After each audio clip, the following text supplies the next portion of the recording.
마테오복음 20장 9절에서 16절. 선한 포도밭 주인의 비유. 그리하여 오후 5시쯤부터 일한 이들이 와서 한 데나리온씩 받았다.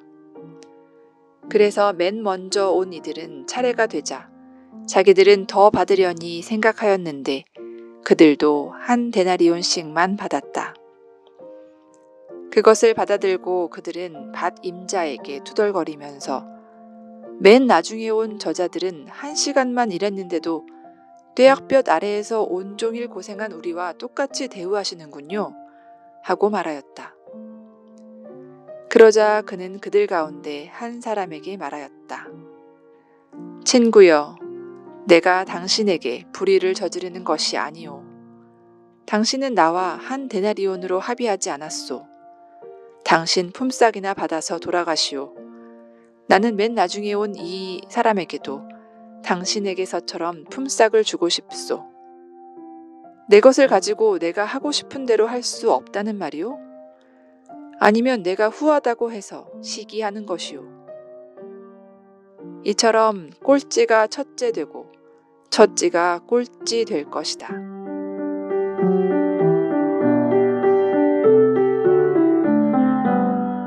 복음에 나오는 포도원 주인은 좀 심하다 싶으면서도 한편으로는 참 당당한 사람이다 하는 생각을 가지게 합니다. 내 것을 내 맘대로 하는 것이 잘못이란 말이오? 내 후한 처사가 비위에 거슬린다는 말이오? 하면서 투덜거리는 일꾼들을 질책하는데 누구나 그렇게 할 수 있는 것은 아니라는 생각이 듭니다. 봉사하는 분들, 남을 위해서 일하시는 분들은 이 포도원 주인의 자세를 본받을 필요가 있습니다. 많은 봉사자들의 착각 중 하나가 도움을 요청하는 사람의 인생을 책임져야 한다고 생각하는 것입니다. 물론 책임감 없이 봉사해서는 안 되겠지만 전적으로 자신이 모든 것을 다하려는 지나친 책임감은 부작용을 낳을 가능성이 높습니다.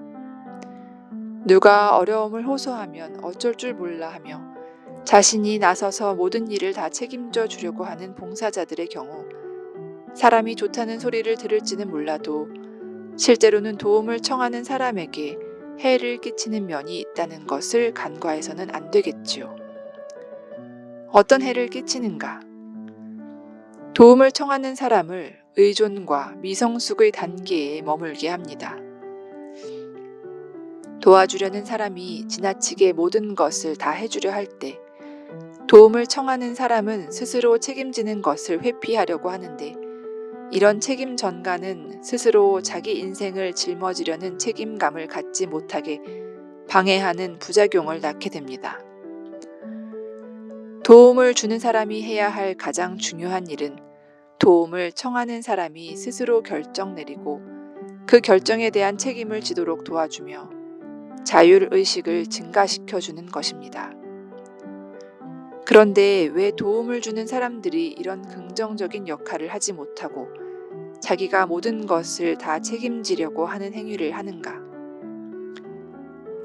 첫째는 다른 사람을 도와주면서 자신의 권위, 자신의 전능함을 즐길 수 있기 때문입니다. 도움을 받는 사람들이야 당연히 도움을 주는 사람 앞에서 머리를 조아릴 수밖에 없는데 이것이 도움을 주는 사람에게 일종의 쾌감을 안겨주게 됩니다. 두 번째 이유는 도움을 주는 자신의 역할을 지나치게 과대평가해서 그렇습니다. 도움을 주는 사람은 도움을 청하는 사람에게 있어서 전부가 아닌 일부가 될 수밖에 없습니다. 즉, 도움을 주는 자는 도움을 청하는 사람의 마음에 단지 하나의 씨앗을 심어줄 수 있을 뿐입니다. 이런 관점에서 도움을 주는 사람은 반드시 도움을 청하는 사람의 의지를 존중해야 합니다. 이런 한계를 무시하고 자신의 능력이나 역할이 도움을 청하는 사람에게 절대적이라고 생각을 하는 것은 자기 역할에 대한 과대평가 때문입니다. 어떤 본당에서 있었던 일. 지역 내에서 부모가 자살하여 아이 둘만 남은 집이 있었습니다. 고등학교에 다니는 아이들. 이웃 사람들은 불쌍한 생각으로 먹을 것을 주고 돈도 주었습니다. 그런데 아이들은 그 돈으로 유흥비로 쓰고 쌀을 팔아 또 유흥비로 쓰고 하였습니다. 동네 사람들의 동정심이 아이들을 망친 것입니다. 누군가가 아이들을 바로잡아 주었어야 하는데 지금 그 아이들이 어떤 삶을 살고 있을지, 진정한 베품은 몇 푼 돈이 아니라 인생길을 바로잡아주는 것이건만 지나친 동정심이 아이들을 망친 것입니다.